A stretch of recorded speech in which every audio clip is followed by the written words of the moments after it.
If we don't stop him, he could go on like that for a long time. I was going to say, this is going to be an hour-long drum loop. I'm going to need more ecstasy and a glow stick. Yeah.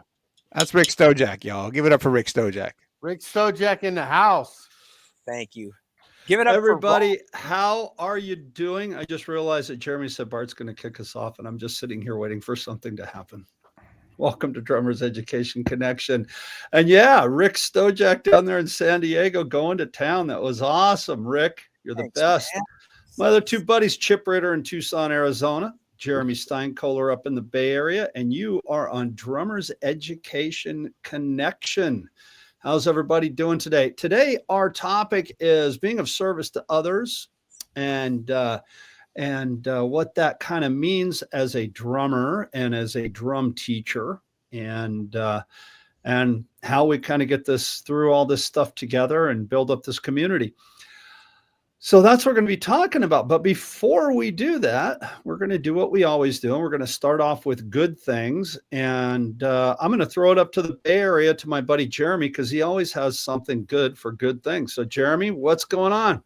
I've got two good things for you guys today. Awesome. The first is I went and got my hearing checked yesterday, and my hearing is A-OK. Congratulations. Well, you know, it's one of those things where you don't know until you get there, or until you get the results. Because my wife was like, "You keep saying what all the time," and I said, "That's because you're always mumbling." And she's like, "You should go get your hearing checked." And I was like, "You know what? I should get my hearing checked. It's been like many years. I'm playing drums and teaching drums for a living, you know, and I have a little occasional ringing, right? So I thought, I should definitely get checked out and clean bill of hearing." So that was my number one good thing. Nice. Now you wear a lot, don't you? Not as much as I should, for sure. Yeah. I think your ears are good because you play jazz. Well, some of it. I think there's some truth there. But you know, when I go to shows, I wear earplugs all the time. Yeah. But when I'm playing, I generally don't. But I'm not also like hitting super crazy hard. Anyways, my second good thing was that I don't know if you guys saw, I posted on Facebook. Peter Erskine, who's like one of my all-time drum heroes, wrote a review of my book and was like super praising it, and you know, saying that he learned a lot from it. I was like, whoa, holy crap. That's so cool. It was really cool. I mean, you know, when we've joked about this before. When I was 16, you know, I had posters on my wall in my bedroom, and you know, one of them was of Peter Erskine playing the Yamaha poster of him playing the drums. I had drum posters, and I had like, you know, Heather Locklear posters.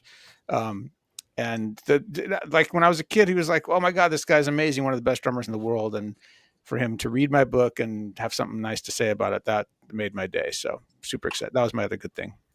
Congratulations. I was more of a Heather Locklear man myself. Yeah. With the bikini and the hot tub poster. Yeah. Right. Those are my good things. That's so cool, dude. That's so awesome. I saw that. That made me feel good for you. That was so thanks, cool. man. I appreciate that. Was awesome. Yeah, Chip, what do you got going on, bud? What's going on out there in Tucson? Not much else is new, man. I got a 10-year-old student named Alan that's grasping onto jazz. She's doing her four-way independence now, and for a 10-year-old, that's a pretty far along the train. So nice. I'm stoked about her progress and being a drum teacher. That's my good thing. Beautiful. Good for you. Rick, what do you got good, buddy? All right. I have an announcement to make. California lottery right here. Uh-oh. Julie and I won the lottery. What? Yes, we won. You want to know how much? Well, yeah. $1. I knew it. I had you. I knew it. Wow. I had you. Yeah. Well, congratulations, man. That's right on, Rick. That's a good thing there. That's good, man. Like Geddy Lee said on Bob and Doug McKenzie's record, $10 is $10, man. That's right. You know what? Is a buck. We're official lottery winners, man. It's so fast. That's awesome. Yeah. Well, my good thing is zero drum related.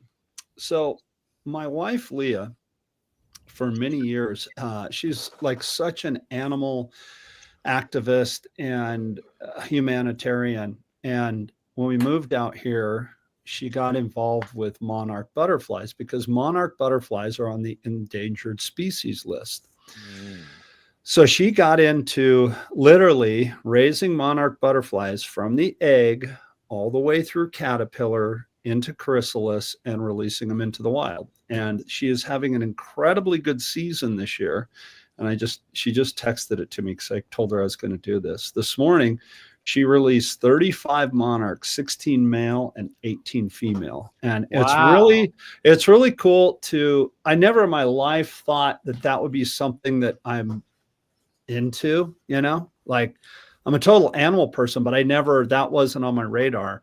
And she started doing this when we moved into the new house, and it's fascinating to watch happen, this whole transformation. And if I get corny for a minute, it's kind of like watching the transformation of a drum student from not knowing anything to being a great player. And it's really cool. And I was really happy for her because she's always out there releasing these butterflies, and there's always butterflies flying around our house. Pretty cool. So anyway, I'm proud of her. That's my very good cool. thing. Love it. How do you determine which is the male and the female? I would imagine a butterfly would have a pretty little weenie. Yeah, he does. On the back of the. Well, some of them, like those are the John Holmes of butterflies, I suppose. But on the males, Wait, stop right there. Stop right there. That has never been uttered before. It's never been said. What's the date? Write this down. I can't believe I said it. I feel special. On the Leah's going to be thrilled. She's so proud of me.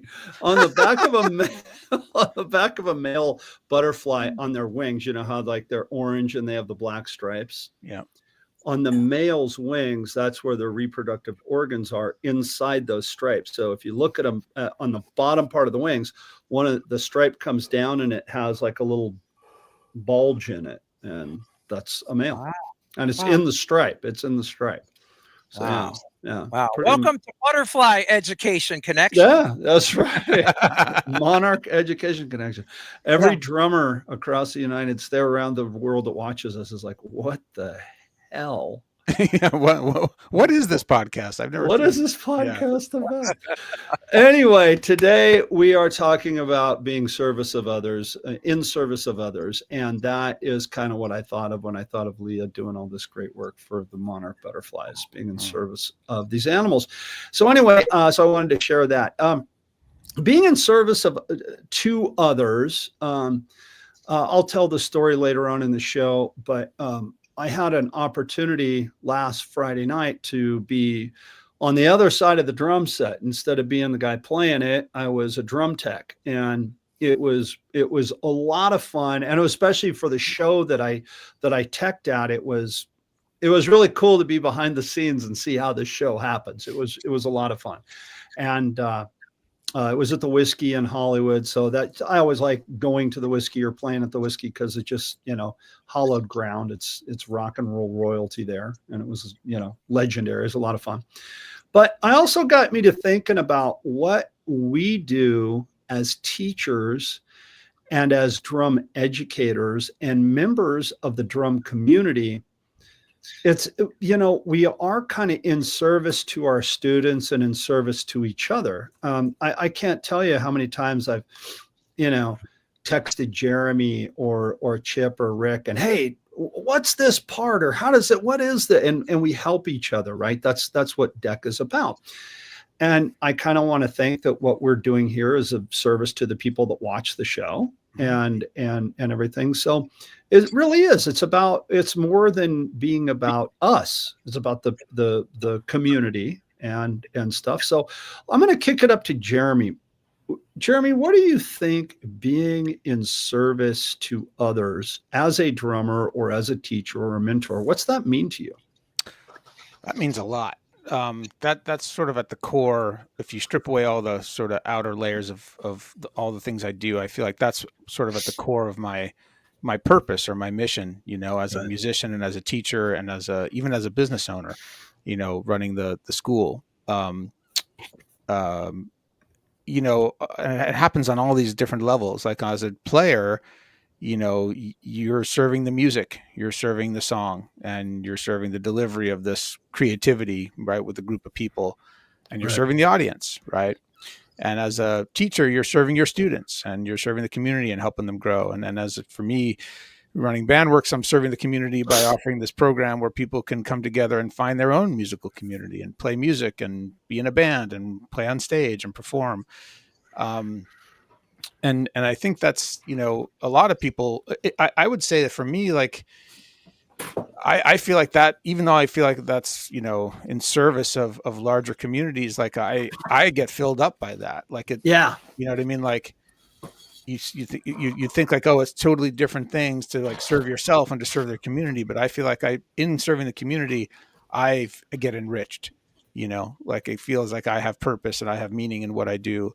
That is that makes me feel like I'm doing good stuff, yeah. That's very well said. Chip, what about you? What do you think? Because you and I've talked about this a lot in different areas than drumming. What does being in service to others mean to you? Being in service to others takes me out of myself. It takes me out of my own selfish ideas and causes and conditions and puts my thoughts into somebody else's needs. And it takes me into the moment and brings me into the present where I'm being of use.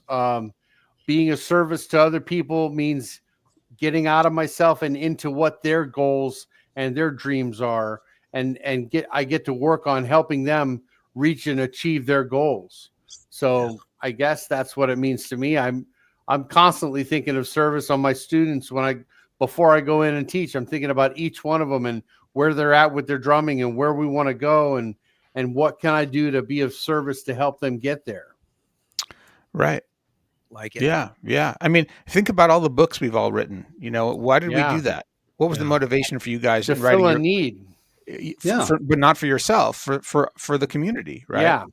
To pass along knowledge and information and wisdom. Like, hey, I've learned all this stuff from my experiences that I think might be of value to you people who are also going through what I went through. I usually like to say that I've done products that I wish I would have had when I was younger. Right. Like Snare Force 1 is a book that helps people read music. I wish I had that book when I was in 8th grade preparing for band. It would have helped me excel faster and get better grades sooner. You know what I mean? So I felt like that fills a need in the drum world. I think we, as teachers, I know that I've taken, as we all have, so many lessons. I still take lessons, when the opportunity is right and there's somebody I want to study with. And I've had the great opportunity to have some really bad lessons where it's like, okay, I went to this particular person to learn this, like, this is what I want to work on. And you go in there and the teacher immediately, well, I'm not going to, let's work on this thing that I normally do. And it has nothing to do with what you wanted to learn. And that I've had that happen to me before, it's like, and I understand teachers have curriculums and teachers have like their thing that they want to teach. But, I was in the role of the student at that point, and I wanted to learn this thing, and they took me down a different path. And I think that's kind of doing the opposite. And so for myself, when I wrote my books and the way I teach, and I really diligently try to teach this way, is by listening to what the student wants. And then we've talked about this on the show. I may have to circle around a few times and find out how to get them to where they want to be. But that's what I do. Jeremy. Actually, I'd love to hear. I know we haven't heard from Rick yet. So, sorry. But I do have a that made me think of something really that I think is a great question to ask. Rick, do you want to go first? Well, I love everything that you all said. So ditto all of that. My book series, that totally was out of serving other people, where I was teaching drummers years ago, and we'd go in a book and we'd do a beat, and they'd say, great, I love that beat. And then they would say, what song uses that beat? And I would go, lots of them. And so that really spawned the idea of the How to Build a Drum Groove series, where you have a beat and then here's a list of tons of songs that use that beat, and then it all evolves. So this serving the community, I mean, this is how entrepreneurs get started, and they see that niche, they see what's needed, and they fill that void out there, and you have no idea how many people you're helping when you do this sort of thing, and that's super fulfilling. And then my other thought was, when a student comes in and they say that's the best part of my week, that makes me feel so good. And, you know, Right. and it's and then studying drums is, you know, if it's therapeutic, that's a win. It's a win for everybody. If they're enjoying the process, it's not all about like jumping off to this big goal, like I've got to be a rock star. For many of my students, they just want to have fun and enjoy the instrument and play. And what's better than that? And I've experienced times where I've played some really, you know, big shows, and everybody's going crazy, and then the show's over and they scoot everybody out and they turn up the lights, and it's time to tear down the gear. And you didn't make any connection with anyone. No personal connection. And actually it's kind of a letdown sometimes, like almost an empty feeling. So offering service to others, whether you're an educator or feeding the poor or, you know, raising monarchs, that's just the highest place. It's just beautiful. James Harrison, who's a terrific drummer and educator in his own right and a longtime listener, says, as a teacher educator, we create musicians. We teach, we mentor, we counsel, babysit, and nurture to become players, educators, drum techs, and more. We plant the seeds that they will hopefully continue to grow and spread to others. That's really well said. I totally agree with that. Right on, James. I Thanks, have James. in my studio, I have, you guys actually haven't been to my studio, my own teaching studio down in Oakland, I don't think. Have you? No, we asked you to go, and you said there's no way you will ever set foot in my. Said there was proprietary secrets involved that we weren't allowed. There's a sign on the door that says no Bart allowed. No Bart Yeah, allowed. right. The only Bart anyway, around here is a train. That's right. In my, you know, over the years, I've had students write me letters, you know, about like when they've finished lessons or they've gone off to college, or parents sometimes have written me letters that are like thanking me for how important I was in their kids' development, or, you know, helping them to get to where they were as musicians. And I have these letters on my, at one point I was like, God, I had them in a drawer.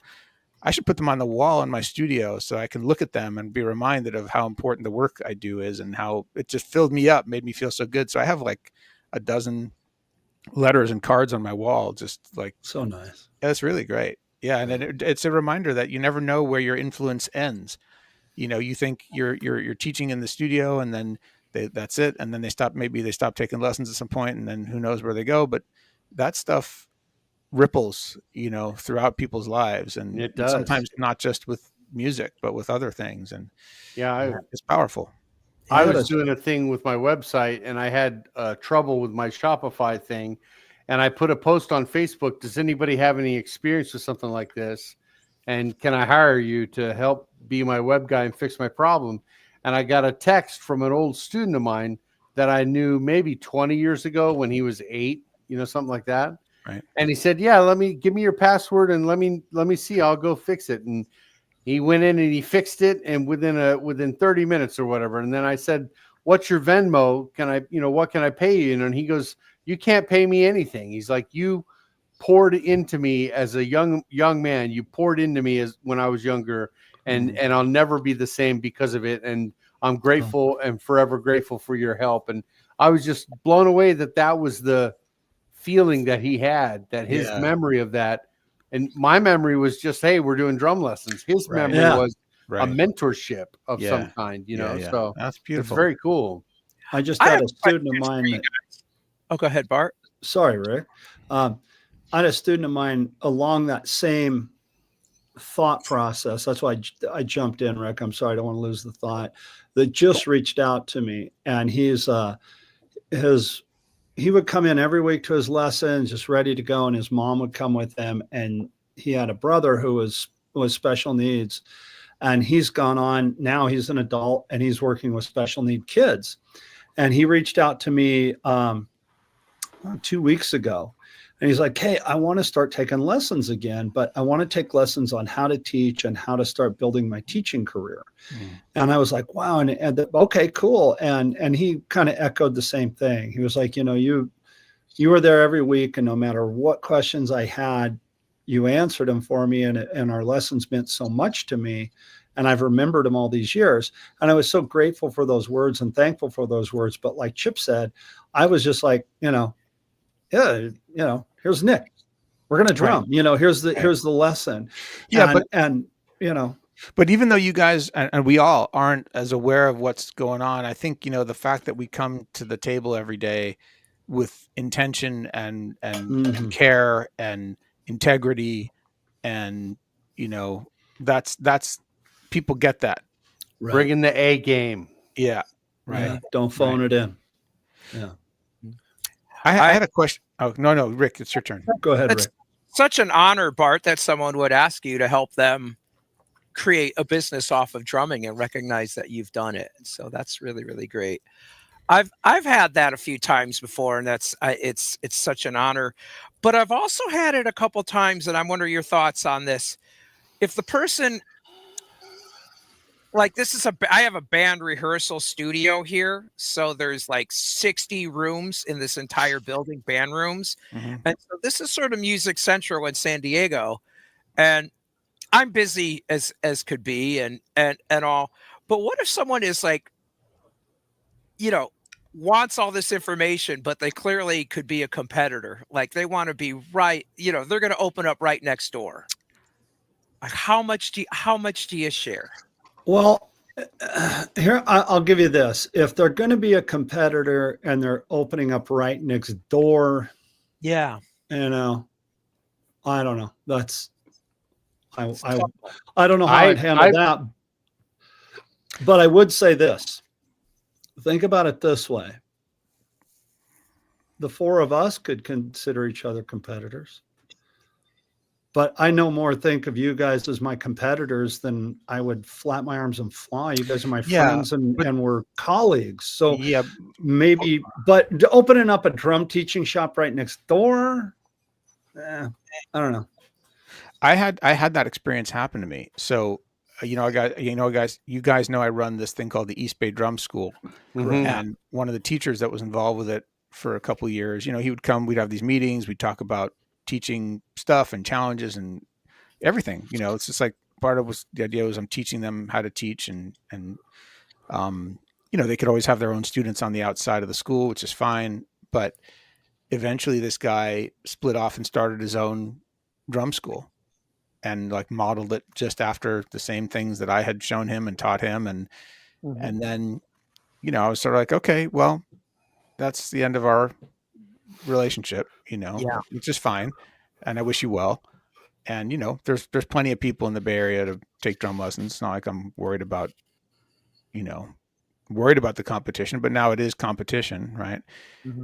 And then he called and was like wanting me to help him out and like, connect his school to our recital. And I was like, oh man, like, I've done everything for you. And then you've gone off and started a competing business. And now you're kind of wanting to get more from me that you're established. It's like, yeah, no, I think it's better if we just go our separate ways. There's a difference between like going into, and not even saying going into business together, but working together, if you will, and flat out, okay, now I'm your competition, but yeah, give me more. I think what this makes me realize is that we've established that service to others is generally a win-win kind of thing. Everybody benefits. But to perhaps just recognize boundaries. Yeah, that's a nice way of putting it. And not be taken advantage of in whatever ways. I've seen. I'm so grateful for every GoFundMe that I've ever done, and there've been a lot of GoFundMes over the years for musicians, and I'm so glad I've supported so many drummers. But I have seen some GoFundMes out there that I didn't support, and someone has this dire story, they really, really need help, and then, a month later they're, in Europe on vacation, Right. and so I think it's okay to consider not being taken advantage of, is what I'm getting at. Yeah. So not to be dark or heavy. That's okay. Way to bring us down, Rick. Way to Yeah. bring us down. Welcome to the party Rick's there, Dr. negative Buzzkill. That's a part of We life. always Rick's always the negative energy hand grenade. Yeah, really. It's just, that one was a dud. I had a colleague that I brought into the music store way back, long time ago. I brought in this drummer to teach on Saturdays at my store, and I built up students for him on Saturdays, and I got his roster nice and full. And we talked every Tuesday and had discussions of opening up our own drum room, our own drum shop. And I laid out the plans, and we talked about how we would set up the lobby and all these different details about this business we were going in on. And then one day he was gone. He left and never answered any of my calls, just disappeared. And then 2 months later, he opened his drum shop down the street. And I remember thinking to myself, wow, I felt like I had been taken advantage of. My ideas were in play in somebody else's store. And it was like, I had a hard time with that. But I talked to friends of mine. They were like, just watch and see, man, watch. You're going to be, you're going to be glad that door was closed for you, because in the long run, his shop folded. There was a bunch of controversy around it. It was like this big mess. And I'm glad that what I wanted to have happen ended up not happening. So it was a good thing in the long run. I had another thing like that happen to me too, or to us with Bandworks, where we were in renting this guy's studio in Marin, and he ended up wanting to start something, and he basically started a competing program with Bandworks, and then took away one of our top teachers because he offered to pay him a little bit more money, and it was bad. And I was like, and of course it folded. It's karma, man. It's karma. Like if people are going to be like that, and that's how they're going to roll, and they're looking out for themselves, and they're trying to take advantage of you. I used to be all angry and feeling like, somehow revenge is the thing. But like, you get older and you let that go, and you're like, what? Good luck to you. And don't let the door hit you on the way out. Yeah. Hells, can I help you? Have a great day. I really truly believe that if we are sincere and passionate about what we're doing and dedicated to it, we're going to prevail no matter what. If someone opens up integrity wins. Integrity wins. And I had something sort of like it happen. I was teaching at a music store, and sometimes there'll be a couple of different drum teachers at a music store. And there was a guy that was a drum teacher there, and was like, I don't know. He always, and maybe this is me in my head, but there was always a vibe there of competition. And I'm not that guy, I'm not, that's just not who I am. And anyway, I ended up, in the long run, he kind of just fell to the wayside. I think there's got to be a lot of, you've got to be doing this for the right reasons. Yeah. If you're teaching drums until you get your big break and you go out on tour with Johnny and the Bag of Donuts, you're really not doing it for the right reason. I'm not a nonprofit. I gladly take my check for teaching drums. Mm-hmm. However, for that, you get a service, and I can promise you that if I work with you and you work with me and you do what I tell you to do, that you will see growth exponentially over a period of time. Right. And I think some people don't get into it for the right reasons. And I think that will come out in the proof in the pudding. Yeah. It all comes out. That's right. Because that stuff doesn't, unless if you're not in it for the right reasons, it's not, whatever you're doing isn't going to last. Exactly. None of us are doing this to make a shit ton of money. And so we're all doing this because we love it, and we want to share that love and passion with our students. And when you're doing that for the right reasons, you're successful. And when you're doing it for the wrong reasons, because you're just trying to make some money in between gigs or waiting for the next thing, people pick up on that. They do. And you're not going to be a successful, you're not going to build a successful teaching practice if that's your aim. I tell people all the time, look, when they sign up with me for lessons, I tell them the same thing. Look, I'm in a touring band, and this teaching is not a side hustle, and the band is not a side hustle. This is what I do.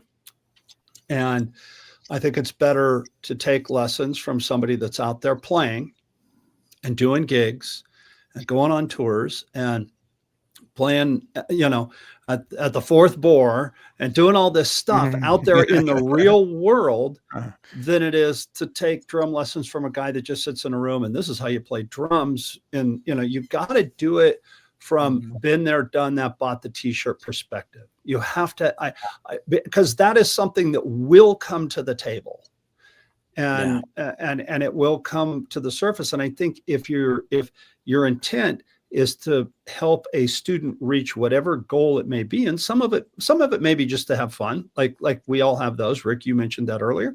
And some of them want to be in a band. And so you're teaching from a place of, hey, look, this is how I did it. On the other hand, playing devil's advocate, there can be I know there's some teachers out there who are pros and are well-known big names and, rely on the notoriety of their reputation or whatever, or the fact that they played with so-and-so band. Right. And so they teach some lessons, but they're not necessarily very good teachers. They're not dedicated to teaching well or explaining things in a way that people can understand. And it's like, you're coming with me because it's a status thing in some way.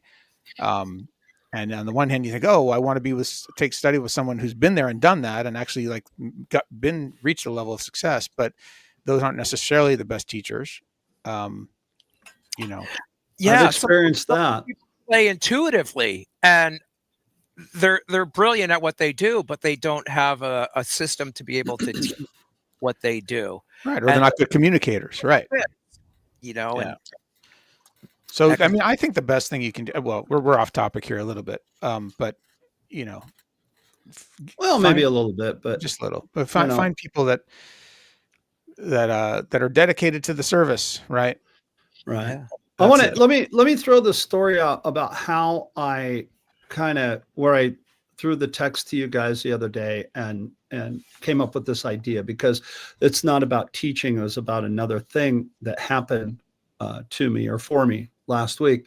I got a text a couple of weeks ago from a drummer friend of mine, and he plays in for their genre of music, a pretty famous shock rock band, Lizzie Borden. And they were really big back in the 80s, but they still, I mean, if you look them up, I mean, they play huge festivals in Europe and just, they're really a fun band. They're up there, in the top 5 shock rock bands of the world. Alice Cooper, Lizzie Borden, blah, blah, blah, blah. And just the nicest guys in the world. So Joey texted me the other night, and a while back, he had mentioned the show that happened last Friday night at the Whiskey. And he said that his drum tech may not be able to make that show for a couple of reasons. And I just kind of, in the conversation, oh, well, if I'm not playing, I'll tech for you. It was that simple.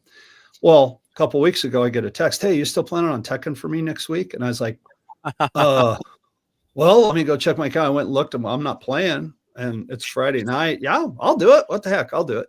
So I went up and I teched for him. And so I had to really reverse the roles, but I also tapped into everything that I do with my band. I just was doing my thing. I just wasn't the one doing the show. And I think that sometimes I've had a couple of drummer friends of mine who have said this to me in the past or what have you. I want to help. If you need help carrying your drums off the stage or putting them on the stage, I'm here. There you go. Let's do it. But I've had some drummer friends in the past who are like, oh, I don't want to tech for anybody. I'm the guy that's playing the drums. I'm the one that's doing it.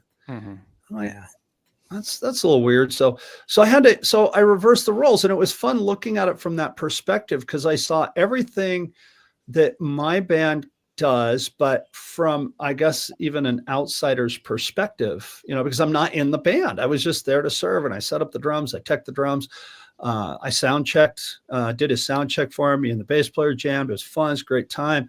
I had this big, beautiful WFL kit double bass, and it was so much fun. And then I got to, I helped out in a lot of areas with the sound, with the in-ear monitoring systems, putting the staging together and the banners, and put the blood on the table for when he spits the blood, all this stuff, and it was, it was cool. It was fun to see it from that perspective, because I was like, oh, okay, he's going to spit the blood because he just chugged it, and it was cool to see it from that perspective.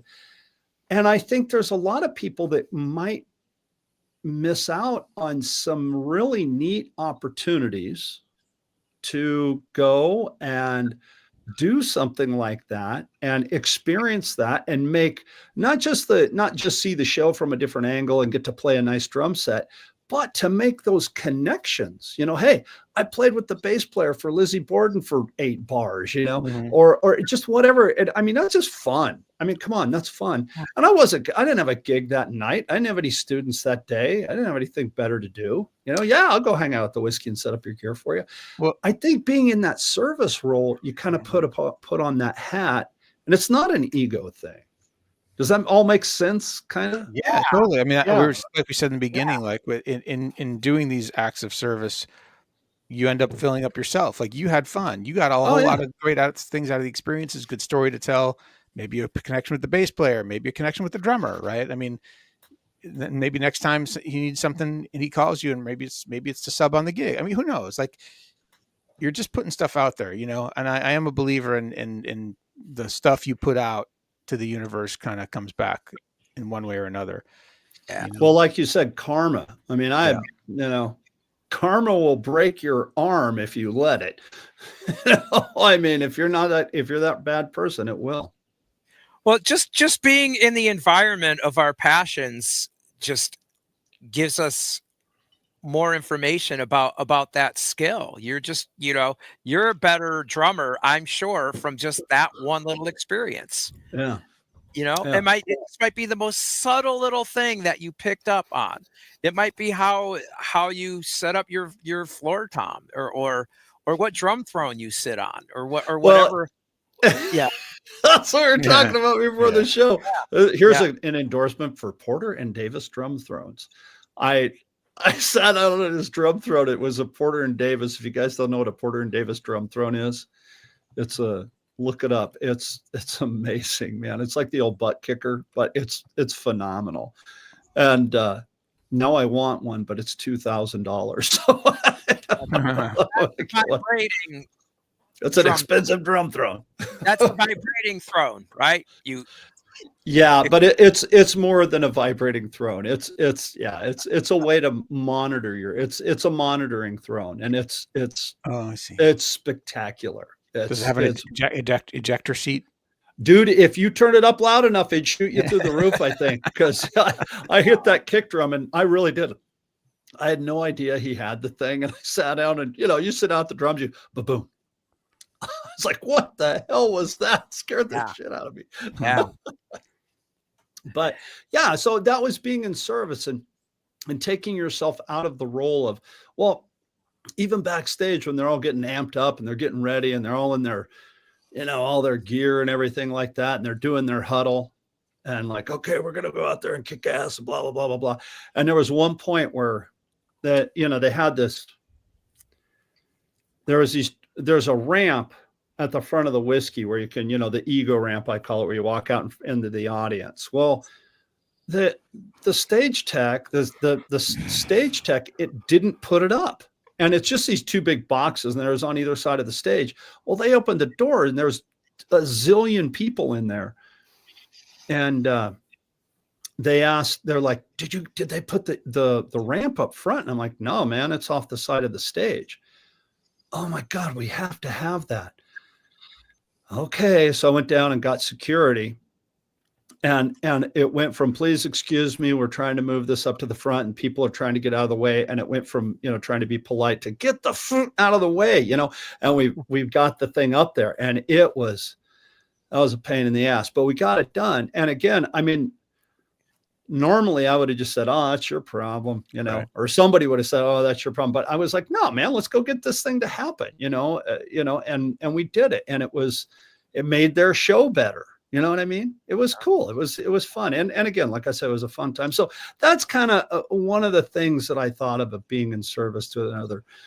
So what about you guys? Have you ever teched for anybody or helped a buddy with his drums or set up You their know, drums for him or anything like that? I was on the Carnival cruise ship MS Holiday in 1998, and a drummer from the country band that came on to do a one-off weekend show came running up to me after my set, and he said, "Hey man, is there any way I can borrow your hi-hat stand for tonight when you get done?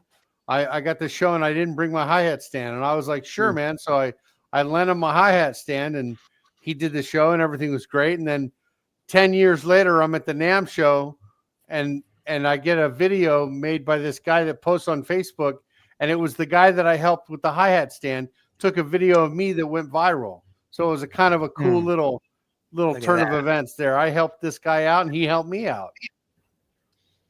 That's so cool. Totally Yeah, cool. that's really cool. I've had, you know, how I've hosted a lot of different drummers here at the studio for workshops. It's not like it's big space where I could do big clinics, but I've done workshops here or master classes, and mainly Zorro I've had here, because he's the most enthusiastic, he inspires people, and he's the easiest to work with. And it's just a lot of energy to do all of this. You know, when I'm selling tickets to these clinics, and that takes a lot of time and a lot of energy to do that. And Zorro's getting almost all of the money, but it's worth it because he inspires my students, and then they're going to come back for more lessons. So it's just putting out energy for these people. But you know, there's a lot that goes into it, and it's just totally worth it because there's little bits of setup. Hey, let's move this cymbal here. Let's tune the drums this way. Let's tune the drums that way. And you know, some chauffeuring around, you know, because they come in on the train, and you know, we've all done that for each other too on deck day. That's kind of how we are when we're doing a clinic. We're all like working with each other, kind of teching for one another to help the next guy get up on stage to do their clinic. Yeah, because we want the other guy to have a good clinic. Right. Everybody wants everybody to win. I mean, that's really it. And Right. so one of my students that has been to both the deck days at Aquarian, made that comment both times. They said, they learned a lot from deck day, but one of the main things that this person had learned, he said, you know, watching you guys work together, you guys were such a team, you know, and I'm very proud of that. I take pride in the fact that, oh, Jeremy's up and he needs the hi-hat clutch, or Rick's up and we got to get his bongos over there, whatever, you know, helping him out. And then, okay, well, Jeremy's helping Rick, I'm going to go do the raffle, you know, whatever. We all, it was completely 100% a labor of love. And it 100% is a thing where we are, again, helping the community at the sake of sounding redundant. yes. Mm-hmm. You know, and I think that is, that in and of itself it's seen by the people that attend our events. And well, Chris Brady from Aquarian and our endorsers see that too, because Chris Brady even said you know, there's a piano. If you didn't go to deck day, in the front part of Aquarian there, they do little jazz concerts, and they have a baby grand piano in there. And so we put all the prizes and the giveaways for deck day on top of the piano, and we were handing them out as the day went on. And Chris Brady, the A&R rep for Aquarian, said, man, I've been to a million drum clinics, and I've never been to a drum clinic or a master class where this much stuff was given out to give away. And so I know that our endorsers and our sponsors love it because we're getting their word out for them. And after all, isn't that what an endorsement or a sponsorship is about, is getting word out for those companies? There you go. Yeah, there you go. Look at that. That's just some of the stuff we gave away. That's not even Yeah. all of it. Yeah. I see that Pisces symbol there. That's beautiful. Look at that. I know the ProLogix pads. So the Fridge ways that you can be of service don't have to be a drum teacher to be of service to others. You know, if you're a drummer in the band, you be thinking about the group ahead of yourself as a way to be of service. Right. What do you guys think about this? This is one of the things that I talked about in the first deck day. And that is, playing for the song or serving the song, right? That's what our job is. Jeremy, what are your thoughts on that? 1,000%. I mean, like, that's, if you want to work, if you want to be a successful musical drummer and you want to be hired and you want to be playing in bands, that's the name of the game. I mean, guest after guest, pro after pro that we've had on the show, everyone says the same thing in that regard. The best of the best, Steve Gadd, Jeff Porcaro, J.R. Robinson. That's what these guys all talk about in their interviews in Modern Drummer. It's all about serving the song and making the song sound good with your part. And you get into trouble when you put yourself ahead of it. Right. And when it becomes a showcase for you to do your thing when that's not the right time. There's time and a place for your to be the hot shot soloist and do your thing. But if you do it at the wrong time, you're not going to work very much because, nobody cares. Nobody cares, right? They just want to hear the music and have this good experience hearing the music. And your job is to make the music sound good. And how do you do that? What does Steve Gadd say? So at one of his clinics, Q&A, somebody said, "Hey, Steve, you're the most recorded drummer of the 20th century. What's your approach when you go into the recording studio with all these famous artists?" He says, "Well, the first thing I do is I listen to the song and try to sort of understand the vibe and the emotional intent of the song. And then I basically try to play as simply as I can. Because I find that the simpler I play, the easier it is to stay in the pocket." Yeah. From the best of the best. I mean, And the more you're in the pocket, the better the song's going to sound. Better it feels, right? Yeah. Yeah. So, I've contemplated that and I agree with it. And we have that old saying, less is more, which I think is really, really true. But I am putting into the equation when I consider that and talk with my students that there's different styles of music. And sure. Some styles are really, really, really super busy, metal, punk, the psychobilly, some jazz styles. I mean, sure. Right? It's busy, like incredibly busy, maybe jazz even more busy than those other styles. And so I think it's just being in tune with the music and assessing it. So if you want to blaze and do chops and all, play gospel chops or jazz or metal, it's just play music that caters to that busy. If you're a really, really man, I've got to play a lot of notes, you might not want to play in like a classic rock band because it just might not fit. Except for the Who. Except the Who. Right. And that's the whole thing. This is art. And Rick, I 100% agree with what you're saying. I don't feel like there's a conflict between what Steve Gadd was saying or what we're talking about or what you're saying too. I mean, it's all about fitting the music, and there are times when, sensitivity doesn't mean that you're always playing simply per se, right? Exactly. Dynamic sensitivity doesn't mean you're playing soft. Dynamic sensitivity means you're playing, you're sensitive to the dynamics of what's happening. So, sometimes if you're playing stuff and you're not bringing it, that's not good. And sometimes you need to bring it, and there needs to be more complexity and more syncopation and texture, otherwise it doesn't sound like it. If you're playing in a Tower Power cover band, you can't be going, that's not what that music sounds like. Right. Yeah. So often it's some of those styles, it is just like what you're saying, Jeremy, all about like dynamics. There's loads of notes, but there's loads of soft notes. and then some loud notes. And Well, that's what makes it that's right. beautiful. And well, and you know, you think even thinking about Gad, like Gad is not the simplest drummer on the planet, Right. right? Some of the stuff he's done is like, whoa, we all like dig deep into his Mozambique grooves and his 50 Yeah. Ways to Leave Your Lover. That's the last far from simple, right? Right. But Yeah. fit the moment.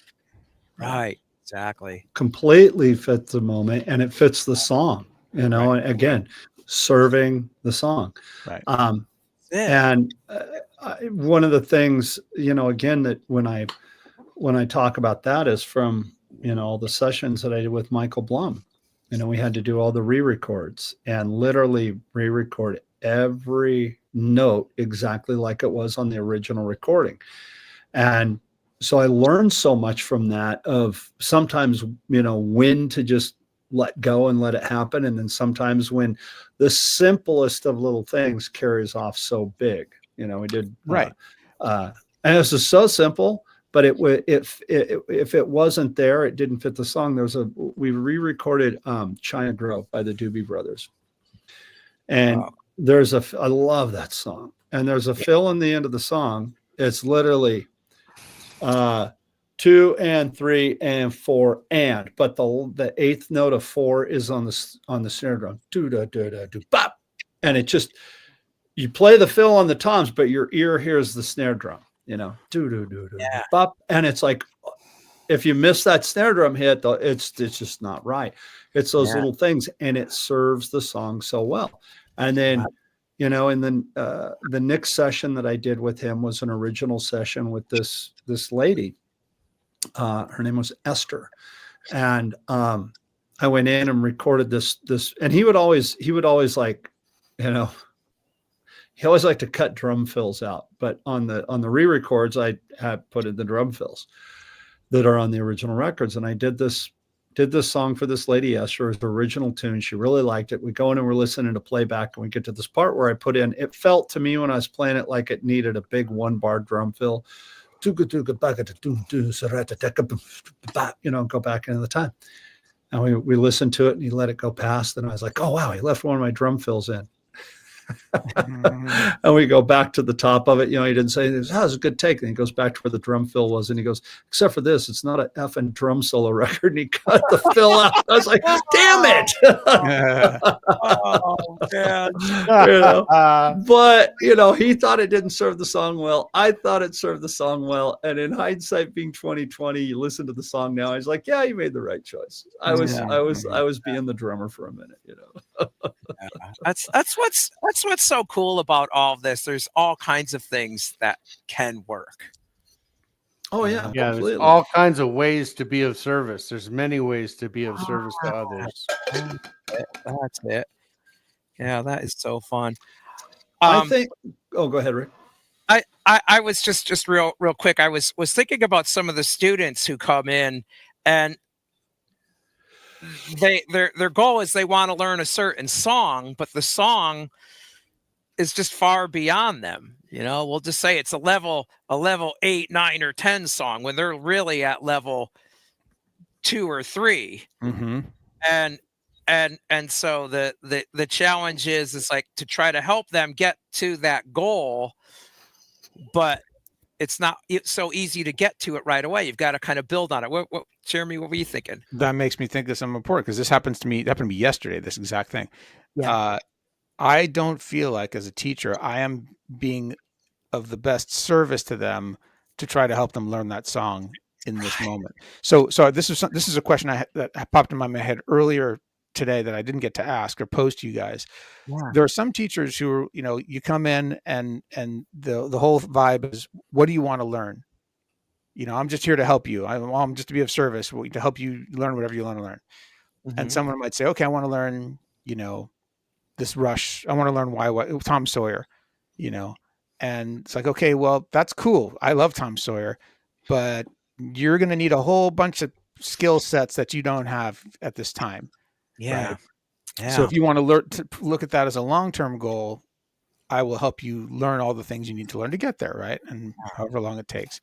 Yeah. But if you're wanting to look at that as a short-term goal, well, you know what? I don't think that is in your best interest, because you're going to end up, not playing it well. You're going to end up being frustrated. You're going to end up disappointed, and maybe discouraged. Right. Yeah. So I feel like as a teacher, like for me at least, I'm curious about you guys. Like sometimes my job is to not give them what they want, but to sort of tell them what they need, show them what Yeah. they need.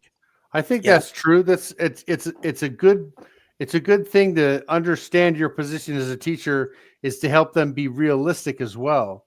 When they come in and they want to learn Tom Sawyer, I'm like, that's fantastic. Let's write that down on a piece of paper. Right. I want to play Tom Sawyer note for note. The goal is set. Okay, great. Let's start with Back in Black. Right. Let's get to the meat of the songs. Or sometimes there's a song that's a student is a little bit like, for example, I had a student that wanted to learn Even Flow by Pearl Jam, and he's not at the point where he can really put the bass drum in between the hi-hats yet. So the beat to the song could be doom, doom, bop, doom, doom, bop. And I just got him doing a beat that just goes doom, got, doom, doom, got, Right. just Simplify. to play along to it. So Right. he can have a little training wheels on his scooter to get going along with the song as he learns and progresses with the other stuff. So there's give and take to that. But yeah, as a teacher, you want to be honest with them, and say, hey, look, you know what? Maybe let's not bite that one off right now. Let's look at what it takes to be there. Yeah. Right. Right. That's really well said. What styles are going to take you to get to that point? Right.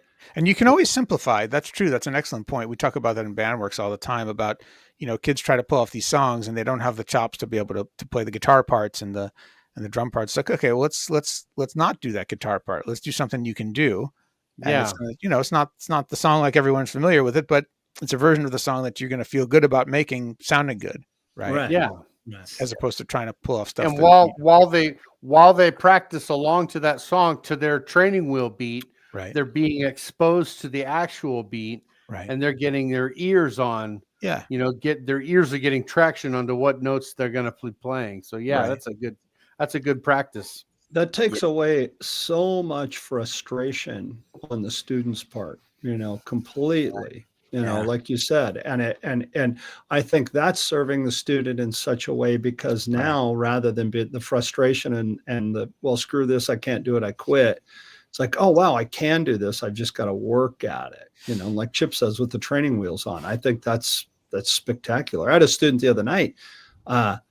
It's like his fourth lesson, and I can tell he's been on the internet surfing around. Right. And we're literally working on, quarter notes and eighth notes. Yeah. And about halfway through the lesson, and he's, he's holding the stick, like this out here, and he's playing like this, and and I'm like, okay, let's get the sticks right. I keep talking about holding the sticks right, proper stroke and everything. And he stops the lesson. He goes, well, when are you going to teach me this, the French grip technique? And I'm like,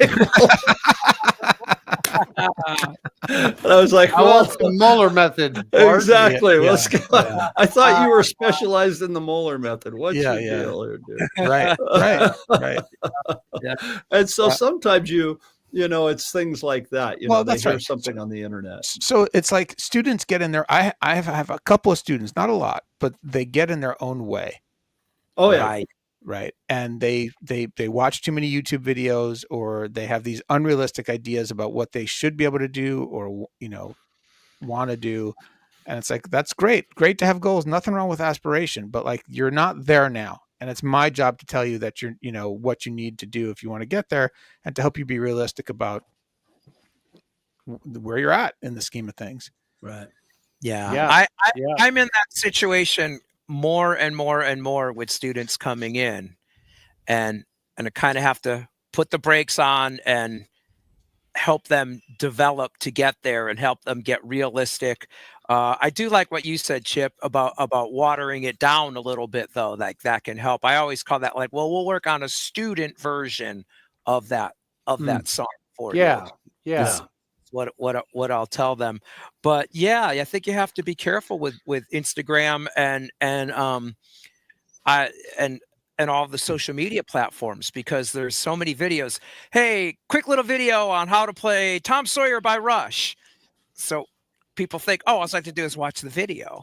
Like, no, you have to learn the instrument first. Yeah. I want an Oompa Loompa now.